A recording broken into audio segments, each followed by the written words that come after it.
So 1, 2, 3. Okay, let me try again. Thank you very much for coming today. I'm Al Curran. I've been chair of the task force for the past year. For the first half year, Cliff Wells was a co-chairman with me. And I will only introduce just the task force and hand it over to our spokesperson today. First, for sure, thank you to Chris Cowan, who has been essentially the co-chairman as well through the entire process, has done a fabulous job. Tony for attending virtually every meeting as well with wonderful contributions. Lisa Nickerson, many of you don't know probably, she's been a seasonal member of the congregation for five years, something like that, and has been a very active member of the task force, has wonderful background experience in this field of strategic planning, so it's been very helpful. Ron Baldwin, who has joined us in the past couple of months and really helped us from a financial grounding perspective, representing the Finance Committee. Jim Tice, who has been very helpful with his digital capabilities and background. Martha Cornell, right here, who with much experience in the congregation, probably our longest standing member, so brought some wonderful perspectives along the way. Tabitha Stadler, but I don't see Tabitha. Is she here?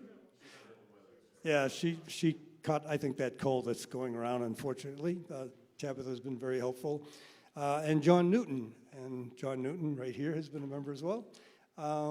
And with that, I will hand it over to Lisa. We have like a half-hour presentation of what we've come to, and then half an hour for a Q&A. And I don't need this because I think I'm wired. Dan, am I on? Awesome. I'm going to give this right here for Jim. Good morning, everybody, and welcome, or is it now afternoon?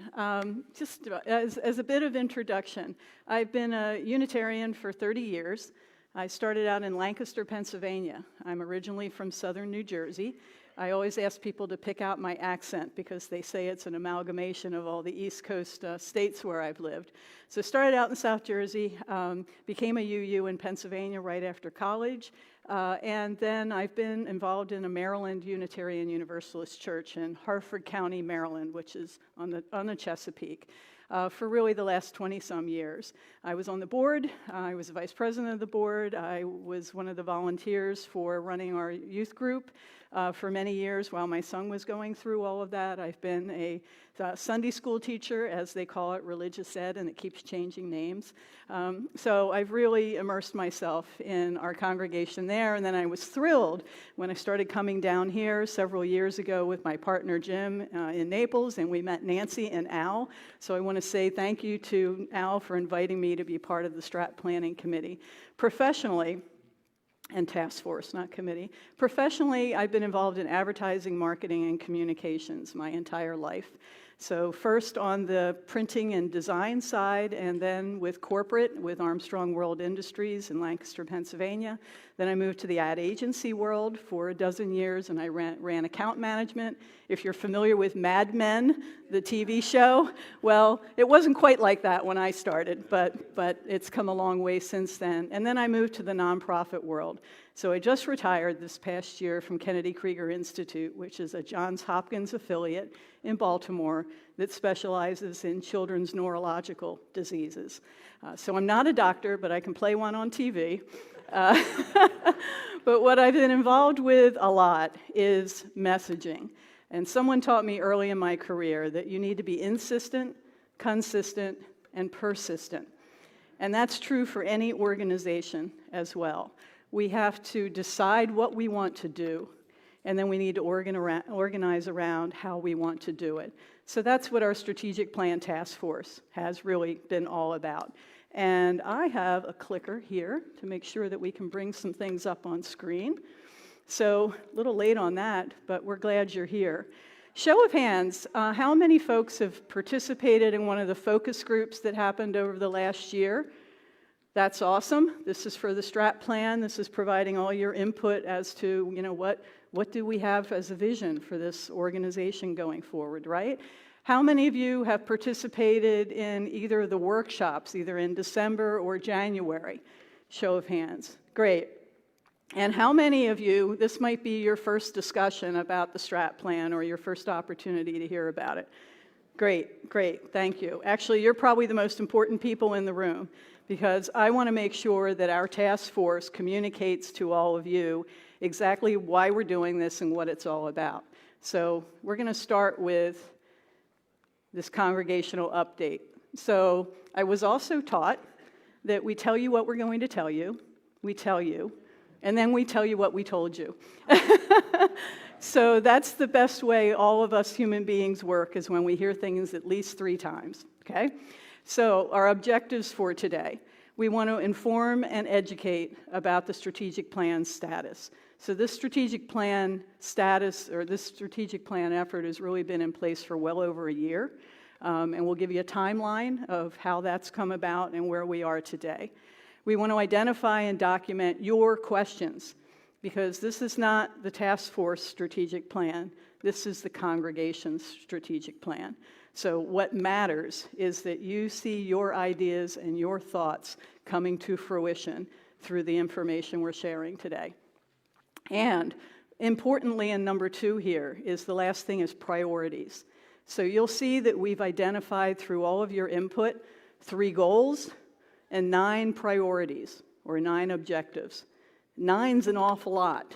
So we want everyone here to help us prioritize those 9. Doesn't mean we're not going to do them all. This is a 3-year strategic plan.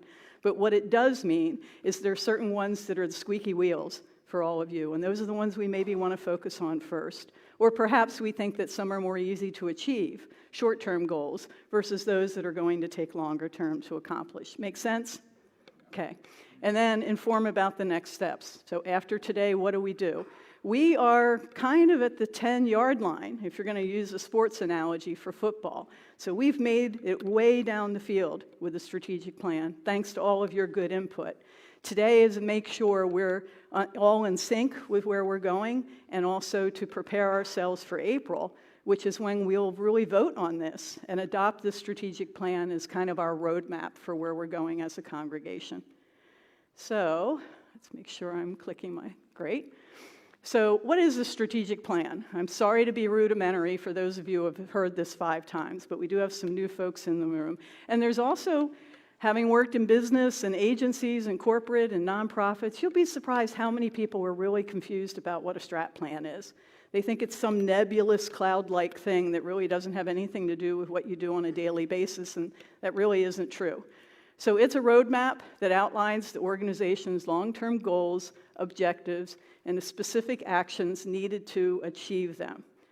Now, I hearken back to a lot of my mentors that I had early in my career, and one of those guys was a producer, a former Broadway producer, who went on to the ad industry.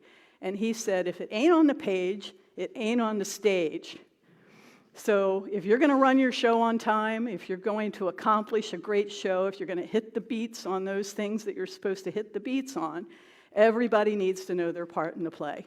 So we try to do that with a strategic plan. And really, it's crucial for nonprofits because it provides direction, it enhances our decision-making processes, and it strengthens fundraising efforts. How many of us support other organizations in the outside world, and when their objectives are really clearly stated and they tell you what they're trying to achieve, aren't you more likely to give them your resources rather than something that's really nebulous? And, well, we might do this or we might do that, but we're not really sure. But you also have to be nimble and adjust to the things that come along the way. So there's a fair amount of planning and intention, but then there's also nimbleness to make sure that you can adjust to things that change, as well as take advantage of opportunities that come up along the way. So that's really Strat Plan in a nutshell. Questions on that? Yes? Why 3 years? Good question. Why 3 years? I'm going to look to some of my Strat Plan guys here. We didn't go into it thinking 3 years. Many strategic plans are 5 years. Some strategic plans are a year, but that's when it's an organization that isn't as well established as we are. I'm going to ask you guys to tell me if I'm wrong, but my understanding based on our conversations was we looked at where the congregation is, we looked at what's going on in the world and the community, and 3 years really seemed to be the length of our crystal ball, given what's going on in the world right now. You'll see as we identify our goals in a few minutes, one of those goals really has to do with the outside community and this congregation having more impact on what's going on in the world, because we're all feeling pretty apoplectic about what's going on in the world. 3 years from now, things might change drastically. Let's hope they change drastically, right?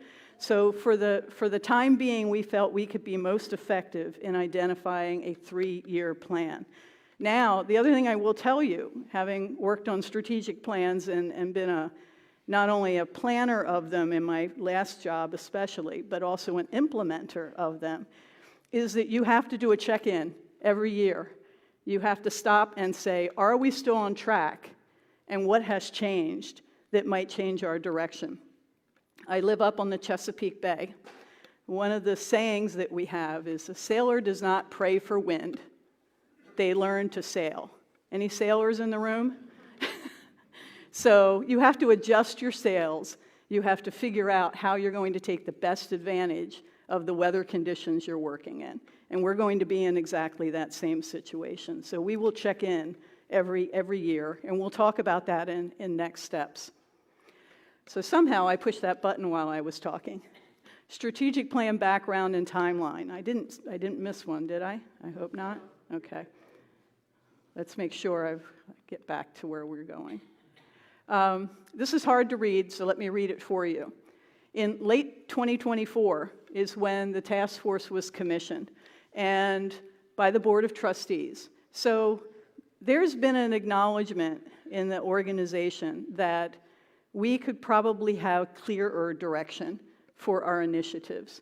We're really great as an organization, and having been a member of 3 different Unitarian churches, I can tell you that this is ubiquitous. This is something that happens to all of us because it's the nature of who we are, and our independence is that we have a lot of great ideas, and we have a lot of things we want to accomplish, and that can kind of be like a shotgun sometimes.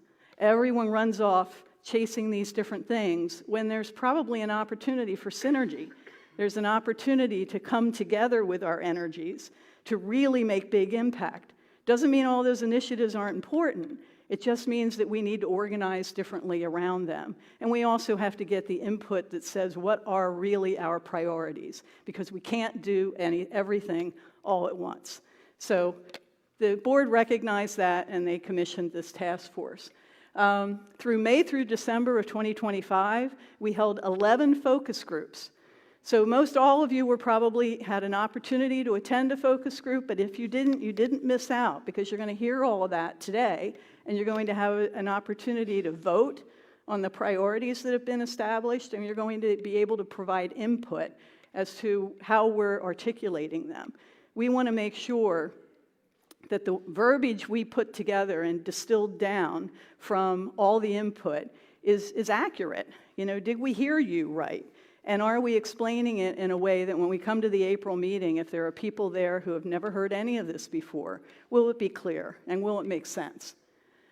Congregational workshop was held on December 5th, so everyone was invited to come, and that's when we took really all the ideas from the focus groups, which were way more than 9 priorities, and we put them out in front of all of you, and you guys gave us input on which ones mattered, how did you want it verbalized, how did you want us to go forward.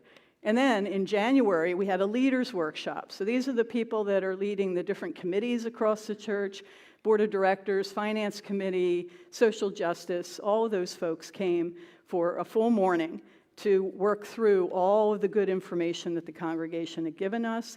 And they helped us not only distill down even further to those 9 priorities, but importantly, they also helped us identify obstacles.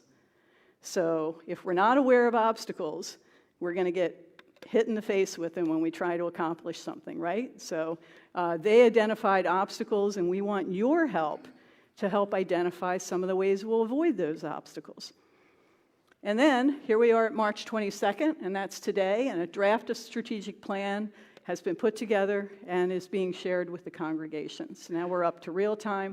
Next thing that happens after that is next month, April 19th, the task force will share a final draft of the strategic plan with the whole congregation for actually a vote much like what we do with budgeting and plans for the years.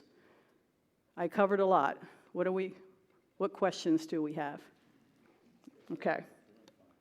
Great. All right, so all of this is informed by UUCGN members, you all, the mission statement, the vision statement, and the strategic plan. These are not separate entities. They all flow into one. And the reason that we've got Unitarian Universalist values at the bottom is that's the bedrock. We're not creating anything new in terms of what we value and what we've stated as an organization from the UUA and across all of congregations. So we're not changing any of that. Goal number 1, congregational, spiritual, and intellectual growth. So you all told us that that's important, that one of the reasons you come to this place and involved in activities and show up most Sundays and do other things is because you get spiritual or intellectual growth and support from being here. That's important.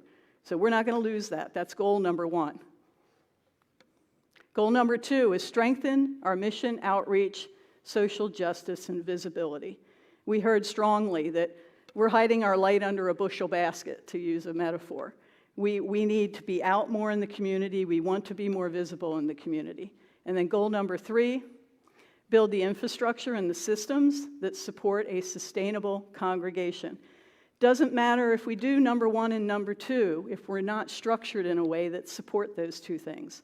So goal number 3 is really making sure that we have the resources, whether it's financial, human, intellectual, building, all of those things to get those things done. So 3 goals, and then we have 9 priorities or 9 objectives. First, invest intentionally in families, youth, and intergenerational connections. So we're an older congregation. The average or the mean age is 77 years old. I feel like a spring chicken. For those who are wondering, I turn 67 next month, so I'm right there with you. But we know that living our values and having impact on the community and having impact, we don't come here to just hang out with folks that are our same age. That's not who most Unitarians are. We get value out of the intergenerational play, and we want people coming up under us who share some of those values and share that enthusiasm. So that's important. Nurture UUCGN as a safe, caring, recharging oasis with spiritual faith development for all ages. So that's all this great programming. That's Tony, that's religious education, it's all the activities that we have. I can't list all of them, but you know that this is a robust congregation. We want to continue that, but we probably want to add to it. And importantly, in that area, we want to prioritize, because there's only so many resources. And then create a consistent pathway from visitor to leader. So for those of you who are new or just coming for the first time, and thank you if you're sitting in on a strat planning presentation and you're new to the congregation, but how do we make sure you're welcomed and integrated to the degree that you want to? And for those folks who are really ready for a challenge in their life, let's identify those folks who really want to step up and be the future of the congregation. And then the next 3, support congregational social justice priorities. We know some of those priorities, but we want to do more work with all of you on exactly what those are. Increase coordination and collaboration with other values-aligned organizations. It takes a village. So the things that we're doing at Alligator Alcatraz and the things that we're doing with the marches and so forth, we're collaborating with others because we know we can't do everything ourselves. And then build a communications and public relations system to promote UUCGN and our values. This one's kind of near to my heart. Untold is unsold. So if we truly want to have more impact in the community, we have to reach more people in the community. Doesn't necessarily mean they become members, but they need to have a positive impression of who we are, what we stand for, and want to align along with us. So that requires people need to know about something in order to consider it, and they need to consider something in order to act on it. If they don't know us, they can't act. And then, goal number 3. So we want to simplify and realign committees and strategic goals. So That might make some folks nervous. If you're a committee head or you're a member of a committee and you're really, really happy with the way things are, that might be fine. But we want to take a chance to look at what are our strategic priorities and how does that align with your committee's work. And importantly, the cross-pollination. How do we help all of you understand what the other committees are working on and look for opportunities for synergy? And also, if we've had one committee for the last 50 years, and it literally is 50, is it time for that committee to evolve or change or merge or grow into something different or even call it something different? We don't know that. Strengthen leadership development and invest in staff where volunteerism is no longer enough. We heard that in spades. We heard from all of you that it is amazing that this congregation does what it does with one minister, one religious education person, one person in AV, a couple of people that help in administrative services. I mean, we do a lot with very few, but that means we rely on all the volunteer efforts. Somebody passes away, somebody moves, somebody gets ill, and it makes us fragile, vulnerable to being able to continue those things. So we want to strengthen the organization in a way that we have a belt and suspenders. So we have folks that are able to back up one another. Does that make sense? Okay. And that takes planning. It takes planning, and it probably takes resources. So, we have to look at those resources to say, what does that really mean? What is full-time? What is part-time? And how do we plan for that evolution that always will happen in a congregation? People are going to move on, people are going to age out, so forth. And then align our 3-year strategic goals with staffing, facilities, and budget. Does this make sense? Okay. Anything that's not there that you think is glaringly missing? Because our goal today is to get your input. Any of these that isn't clear that you think should be worded differently if we repeat this presentation in April. And I realize you can't necessarily respond to that right away. So I want to plant that and work on it in your brain while we finish. Yes, ma'am. So when are we going to fit in money in here? What's all this going to cost? Great question. Perfect, thank you. So, want to write that up here? When are we going to hear how much all this is going to cost? So what about the money? That's why we're prioritizing. Well, okay. So goal number 3 is build the infrastructure and systems, and that includes the financial infrastructure. So let me be clear that having 9 priorities does not mean that we are adding 9 priorities to the congregation. Let me say that again. Having 9 priorities does not mean that we are adding 9 priorities to the congregation. So we need to ask ourselves what matters most. And you all are going to get to vote on that with a SurveyMonkey survey that we're going to send you today that will help us do this. So, pardon me for all of my mentorisms, but another mentorism was edit thy darlings. I'm a writer by trade. If you write anything, you want to go back, and you can't treat every word as precious, right? You have to edit to make it work. We have to edit to make it work. So part of what we need to do is balance what are we doing now versus what we've all said we want to do. And how many of those things are the same, and how many of those things are different?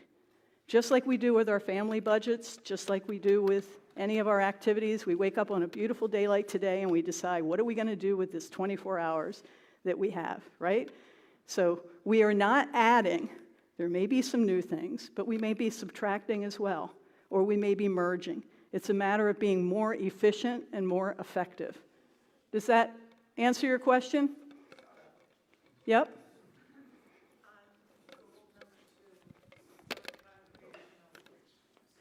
Hang on, we're going to bring you the mic. I think he'll turn it on for you. Thank you, Dan.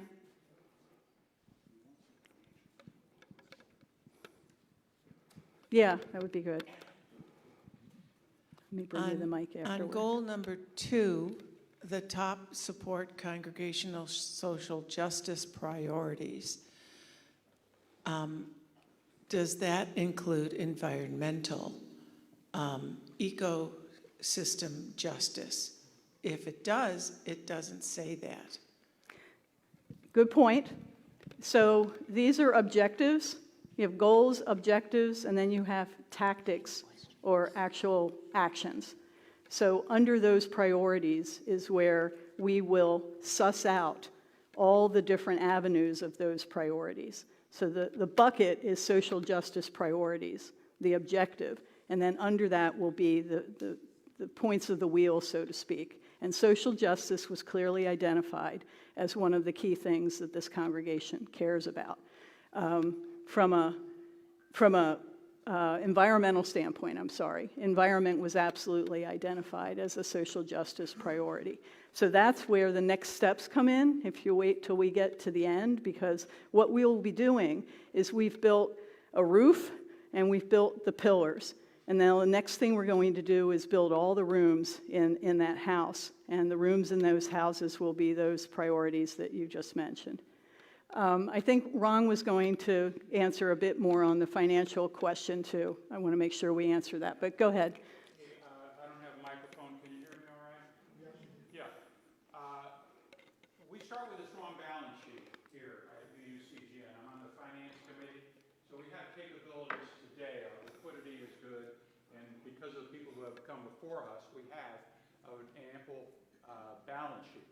We have a budget that you're going to hear about on Monday, if Linda, Alan, everybody are here, that's going to show you that we are about cash flow neutral in our current budget planning for next year.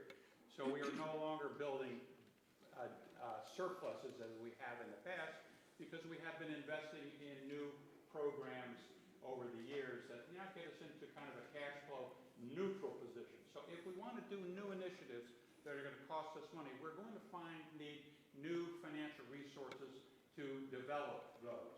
And there are ways of doing that, but that's how I would categorize or summarize our financial condition. Good balance sheet to start with, cash flow neutral today. Opportunities will require us to sell investment opportunities to all of us to generate some more financing to support our great ideas. Thank you, Ron. And to build on that, one of the reasons we have this public relations and communications priority is because we realize that part of that is growing as a congregation, growing financially as well as growing with membership or other organizations that are willing to help support us because of our mission and our goals. And again, they're going to help support us if they recognize how clearly stated our goals and objectives are. Yeah, I just wanted to ask to what extent the seasonal nature of our participation at the church was considered. It's certainly something that we've discussed a lot as part of the strat planning group, and we are, I won't say we're unique in terms of a congregation. I think most Florida congregations have this same challenge, but it's a strength as well as a weakness. The strength is that we have periods of time where there's a burgeoning number of members and activity, and people come in with a head of steam willing to jump in and to do some things. But part of the challenge is that we need to sustain that when we don't have everyone here, when it's off season. But that's a reality, and it's something that is built into the goals that we have and built into the priorities. But I appreciate you acknowledging that, because it is something that is sustainable, and it also goes into this whole staffing question, right? Because we may need to lean on staff more during the off season. It almost sounds counterintuitive than we do during the bigger season. Makes sense? Question? I'll put seasonal up there. Can you just speak to the size of our congregation, and has that been a plateau or has it been going up and down? Good question. We are consistent. The number of members we have and attendance, we do lose some people every year for the reasons that I mentioned. People pass away, people move into assisted living, people move back where their children or their grandchildren are. But we bring in an equal number of new members. And Chris, maybe you can elucidate that better. Over the last 10 years, we've been pretty consistent in range.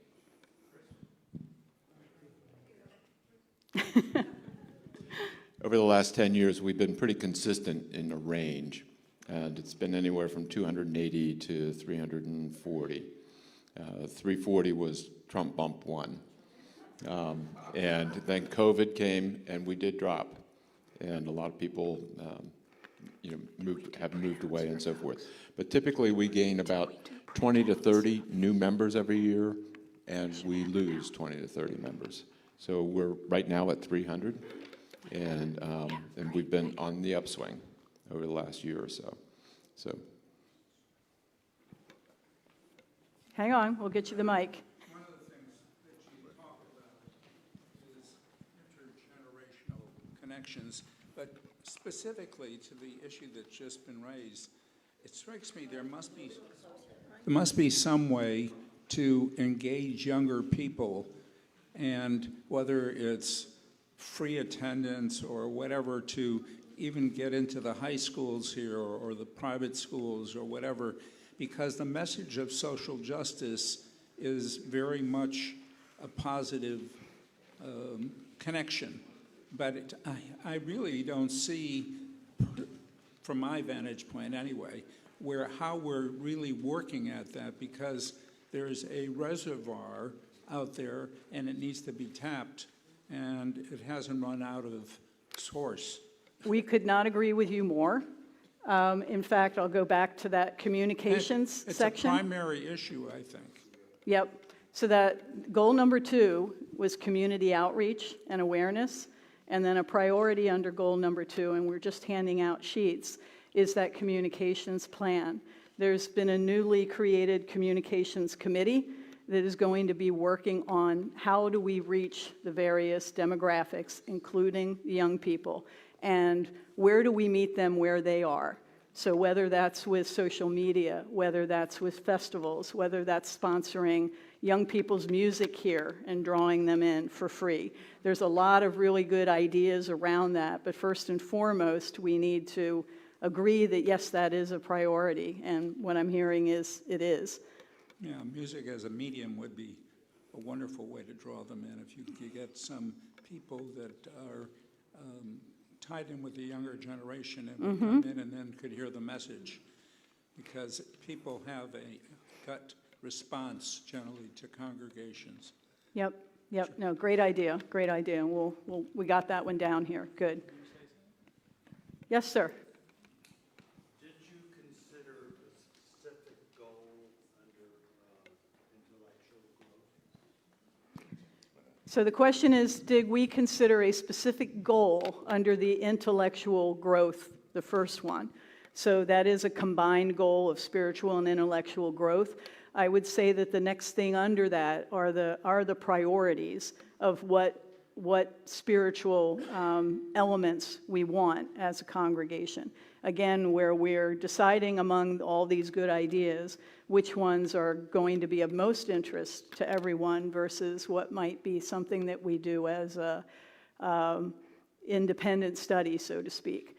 But yes, we considered that, but it is rolled into that goal for more definition down the road. The priorities that are under there are also needing more definition. So we've got goals, and we've got these priorities or objectives, and the next thing we will have are those tactics and actions. And we have all of the notes from the focus groups, and many of the ideas that you all gave were those tactics and actions. So that's where the rubber is going to hit the road, and that's what you'll see in the next steps. We've got to build this house, and then we're going to start building out the rooms. Sandy? Each one of those objectives is huge. It is. Each one of those objectives, 9 objectives, is huge. Are you asking us to list from 1 to 9 our priorities? So I don't need that because I have a mic. The short answer is yes, but it doesn't mean we're editing the ones out. What we're trying to do is weight those that are most important to the congregation to start on first, or with most energy and with most resources. So we have 9 priorities, And just because one of them ends up being number 9 does not mean it's not getting done. It just means it's helping us guide together what we're working on first, second, third, fourth, fifth, and sixth. So, obstacles to success. Let me move on because we promised how long we were going to be here, and I do want to make sure we get all your questions answered. Let me just share what some of those were. And got somebody in the back, I think. We'll get it next. Oh, do you want to? Yeah? Okay. Yes, I know. Just these are impressive work, the goals and objectives. But given our limited footprint here in Naples, really, I mean, we have a broader one than I would say most you use. But I think one of the main leverage points is collaboration with outside organizations. And most of us here we are functioning and participating actively in other areas of our society, other organizations whose values, whose goals and objectives too, overlap ours. And so I would hope that when we formulate the specific steps of implementation of these goals and objectives, that would be an overriding, pervasive thought that how can we leverage what we're trying to do, facilitate what we're trying to do by collaboration with specific organizations. And I think Really that's going great point. it's going to take a little work, I think.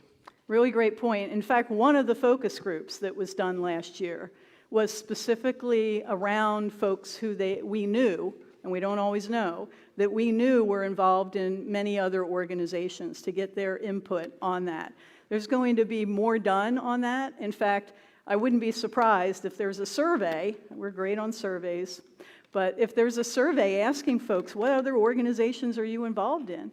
Where do you see synergies? And might you be willing to introduce us to some of those folks? So, again, it will take a village. That's a great idea. Chris?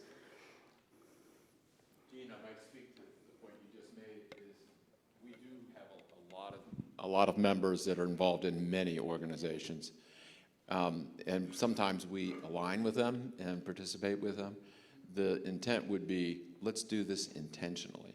Let's plan who we really want to partner with, invest in those, and make sure all our values are aligned. So, There's Jim. I mean, maybe we even do a open house someday to invite members of all those other organizations or the leadership to come here and kick the tires and to brainstorm about stuff. You know, those are the kinds of ideas. Yes, ma'am. You know, in the organization I belong to, and I was in that specific group, and I brought with me my GNL membership group book and sat and picked out the different organizations I was involved in, and I knew members of this congregation was involved in. But there's I think the word is perennial problem that all these organizations talk about, and that's how to reach the younger people. And I would, just sitting here thinking, I would suggest for the time being, we pull that out of this and maybe align with some other groups, people that might have some ideas. I have a thought, but I'm not ready to tell which one it is. But I think it's not just us. It's the whole community who has that big discussion. Perfect. What you're saying that your brain is working on, how might we find better ways to do what we're doing, is exactly what we hope all of this is inspiring. That's why we're doing what we're doing today. Somebody else over here, Jim. Yes, I would just like to point out that some of the goals here are kind of basically one step, and others are very broad and will affect a whole bunch of other goals. And when I vote on my priorities, I'm going to probably emphasize things like strengthen leadership development. And that includes the suggestion we heard in many of the focus groups of bringing in a program manager or a business manager so that they can help a lot of these other goals. And I think that's important that we all recognize as we're doing these priorities. Great point. Really great point. I am thrilled that we have this many comments and questions. Kind of taking off with the lady that was just behind me speaking about the younger population. Do we know what that younger population is that we're all going after? Oh, that's such a great marketing question. Especially here in Naples, right? The wonderful thing about today in marketing, no matter what we're marketing, is that there is no shortage of data. So we have data on demographics of this area and how many people fall into what age groups and where they go to school and those kinds of things. We certainly can't assume that young people are ubiquitous and uniform across the country, because certainly people in our age group are not either. But we need to identify what matters most to them, and also where they are is a lot easier to find than what matters to them, and the influence that their parents may have on things as well. And I guess the other part of that is how young are we going? Are we going to target like 30 to 40-year-olds, or younger than that, or, you know, something like that, that we may have a better chance of getting to them than younger? Great point. Part of the demographics would be saying, okay, if we attract 40-somethings, they're going to bring their 16-year-olds. And their 16-year-olds might bring their siblings who are 8 years old.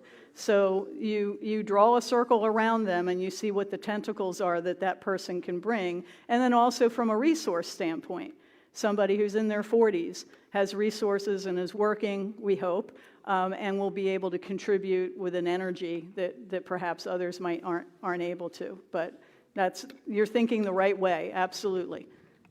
We may be getting ahead of ourselves a bit here. That's good. As a marketing person, you surely have to start out with the basic question of how are you segmenting your market? Are you segmenting it by age? Are you segmenting it by political orientation? Are you segmenting it by culture? So we tend to make a lot of assumptions around here, some of them about how we attract Hispanics, for example. But I think you've got to deal with the basic question of how is your market segmented and which segment do you really want to prioritize? Great point. I know Ron's up here on the amen corner on that one, because we've had a lot of conversations about that. If I may, if I'm looking at this from an action point of view, I would suggest you take lack of succession planning and the need to develop a visitor member follow through. These would entail taking people and summarizing a lot of what you're going to follow up with on the other areas. And the people are the ones that are going to, make this happen one way or another. And I think that'd be the logical approach that I would suggest you take. That's great input, and you're going to have a chance to write your priorities when you get the Survey Monkey. So make sure that you label that one as a particular choice for you. But I agree. Hang on. Among the I got obstacles that we have is, number one, lack of succession planning for professional staff and volunteer leaders. Now, the typical way things work in the UU congregations, I am told, is you have an interim minister and then you have a new minister. And we're not expecting Tony to stay until he's 95, as much as we'd like him to. So basically, getting an interim person, you're going to have somebody who agrees with our strategic plan. And then, again, how do you use that as in terms of recruitment? Maybe we have people who won't agree. That's number one. Number two, it'd be great to bring in young people. Yep. But they may come in and say, I think we should amend the strategic plan. And so those of us in our 70s should be prepared to say, okay, we can listen to that rather than, no, we made the decision, we're the founders, blah, blah, blah. Thank you. I love that you're jumping ahead. And again, I'm not surprised. That's how Unitarians are. We're always skating to where the puck's going to be. Your point about recruitment is really important. And your point about succession planning is something that the task force has discussed greatly, and it's been wonderful having Tony as part of our task force and Chris as board chair. One of the things that is really imperative when you recruit for new staff, and particularly for any type of minister down the road, is showing that your organization has done their homework about who they are, what they want to be, and where they want to put their energy.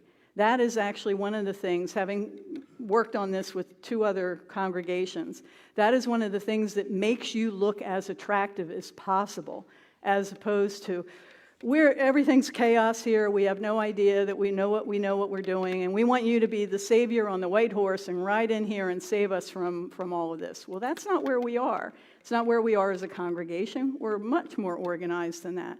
But this also tells us that we have a roadmap for where we want to go. And that helps somebody say, wow, I want to sign on and be part of that. I want to be part of that energy. It looks like you guys really have already done a great deal of work toward going where you want to go. And it also helps those folks to say, you know what, that's not the congregation I'm looking for. I'm looking for a congregation that's a mess and is falling apart, that I can go in and be the person that pulls all that together. And then that's not the right match. It's all about, the right fit. And I don't know, Tony, if you have any comments on that in terms of what you know about how recruitment happens. I think it's exactly like that, Lisa. Your experience in UU world sort of shines through.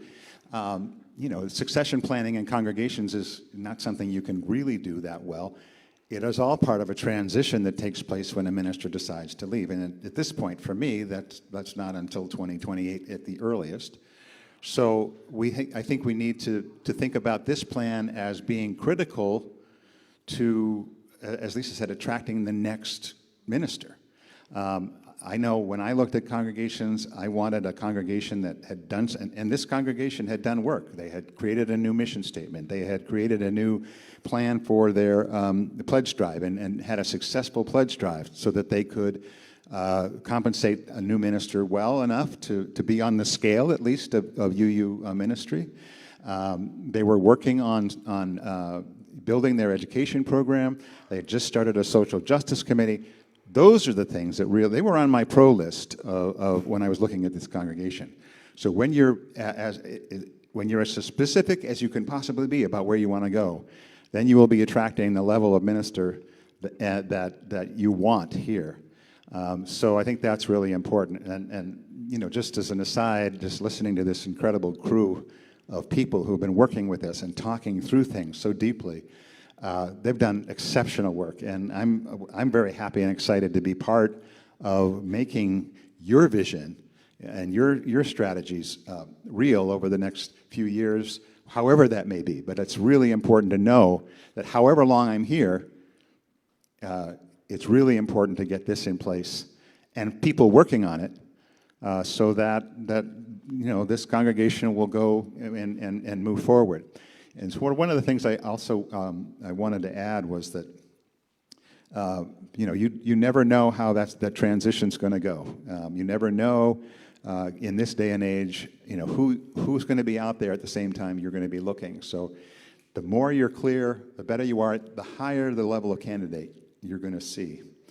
There's one more thing I wanted to say. And I'll think about it, and then I'll remember it down the road. I think we had another question over here, so I'll take it back, and then it'll dawn on you immediately.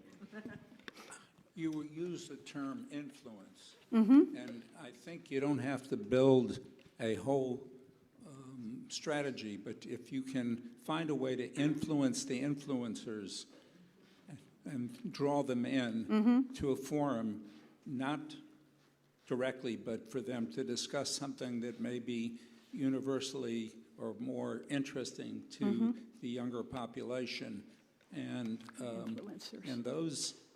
that would bring Attract a lot of change, influencers. because most people come here initially because, at least from my because somebody attended and said, "Oh, that was just so wonderful," and I think if you can get influencers to get together in a forum to talk about something that's interesting to their populations, whether it's environment or social issues or whatever, that then I think you will create a whole influence without expending much energy, because they've spent a lot of energy creating that.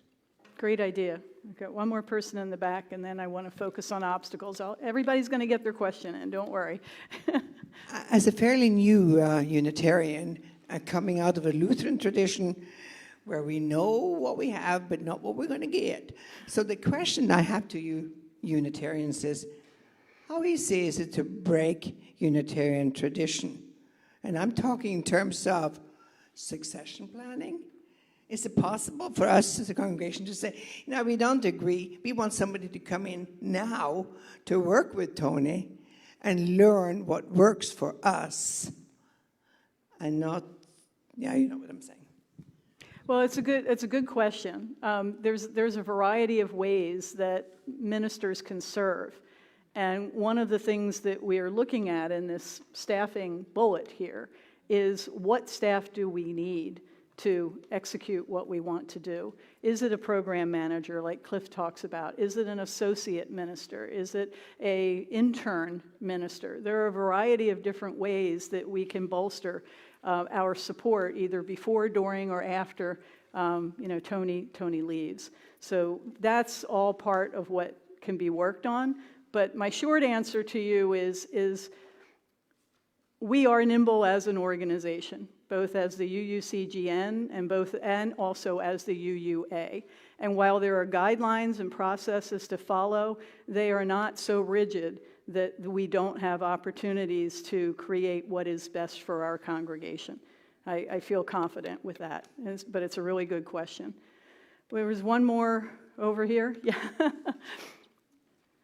And I know these are hard to read, so I do want to read the obstacles, but I want to also move on because I'm cautious of your time. This is potentially a resource as well as an obstacle, but since we're talking about structure and we're talking about a delivery system, most of the congregations that I've been familiar with and part of follow an academic year. And because of the fact that we have, like myself, snowbirds that come after everything is started and often leave before everything winds up, I don't know if that would be something to pay a little bit kind of a different perspective on attention to when you're planning the programming. So I'd put a calendar as a holding point. Great point. And we still have one person there. And can everyone read these? Okay. And this is also being recorded. So if you missed it, or you want to go back and listen to it, or you have friends and family that didn't get here today, they'll all be able to see it. And we're going to send the PowerPoint, according to Martha. Thank you, Martha. I was wondering if there was some sort of intercongregational society where you could potentially share people coming up into the lead position, so that if somebody in the Jewish congregations or the Unity congregations or the Fort Myers congregation, if there was a system where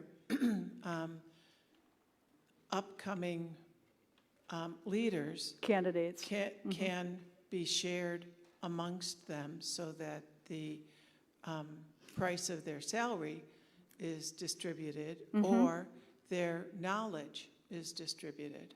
Good question. I might ask Tony to answer some of that. The one thing I will remind us is we had Eric Bliss here at the end of last year to facilitate the December meeting, and Eric is a UUA resource. He does not work for this congregation, nor is he somebody who's on the outside. He works for the Unitarian Universalist Association, and we basically contracted with him to help facilitate some of these things. That is certainly a possibility going forward as we continue to build out all these particular tactics and actions that we want to do. We may ask for more UUA support, either part-time or short-term or longer-term in terms of a program manager. But as far as us coming up with job descriptions, I think that's going to be on us as a congregation to at least define, just like when we've worked in companies, many of us have worked in companies, we first have to decide what is it we think we need this person to do.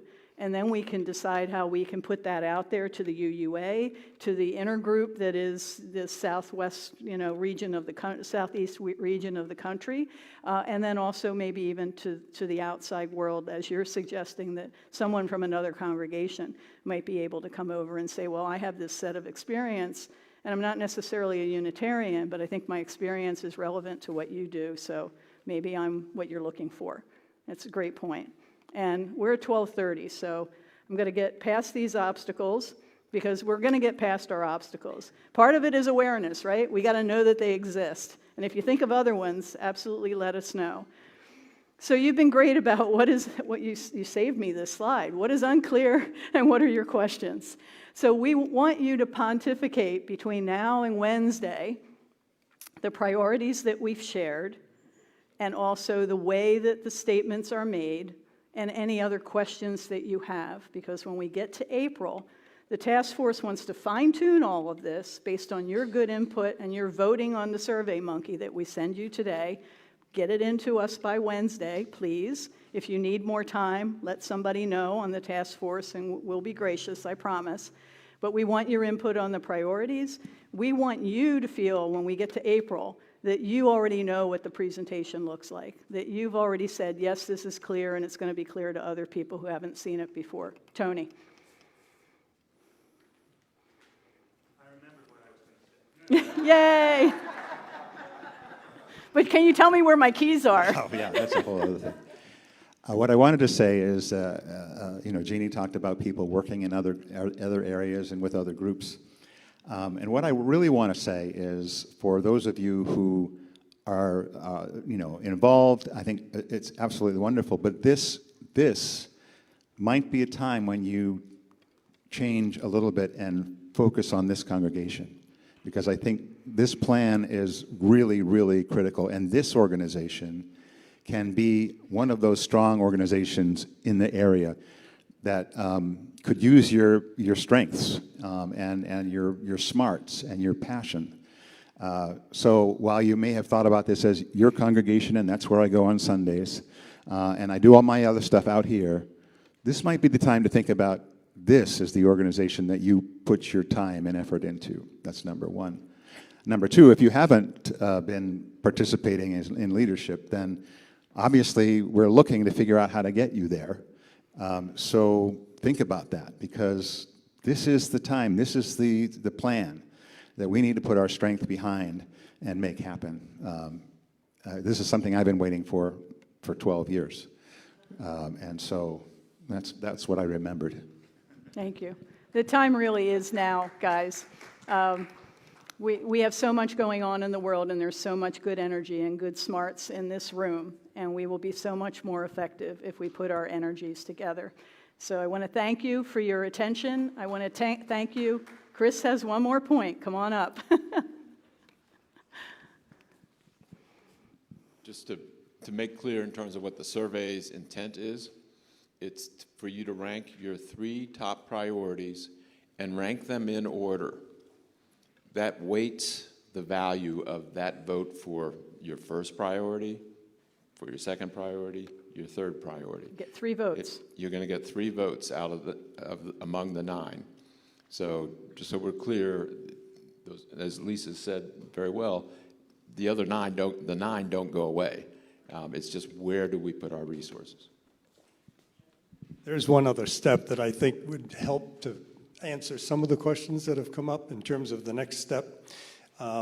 These are broad. Some of them you think, gosh, do they include environmental, et cetera.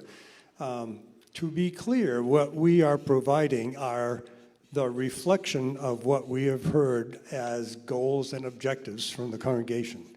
We are not presenting strategies which include actions that have scope, schedule, and budget. That phase is step 2. And you'll see that when you see the PowerPoint, if you look, the very next thing is, what is stage 2? Stage 2 will be your board of directors and your committees looking at social justice, and maybe with a different perspective or a harder look at the priorities, or how can we do it and be more effective or be more aligned. But we, the task force, right from the beginning, we were charted very appropriately by Chris that we're not writing the strategic plan. The congregation's board of trustees and the congregation's committees, that's who is going to determine what are the right strategies and how do we prioritize them over the coming year. So the first year, essentially, of the strategic plan will be doing the work of coming up with the strategies and the implementation and the cost and where do we find the money and how do we prioritize. And as Tony said, we really need a lot more people jumping in over the next year. Thanks, Al. So next steps, and then when you're out of here and you're looking for your email, if you don't get the email, let one of us know on the task force, or let let Anna know. So take the survey of the big 9. Based on your input, we'll reorganize or revise or edit or fine-tune. The congregation will vote in April. If passed, the task force will prepare a full report. We've already started working on that narrative. So what you're seeing here is just a template. We're going to have a whole lot of language that goes behind all of that, and all of the survey information and all the different focus groups. None of that has gone away. We're producing an entire packet for the congregation.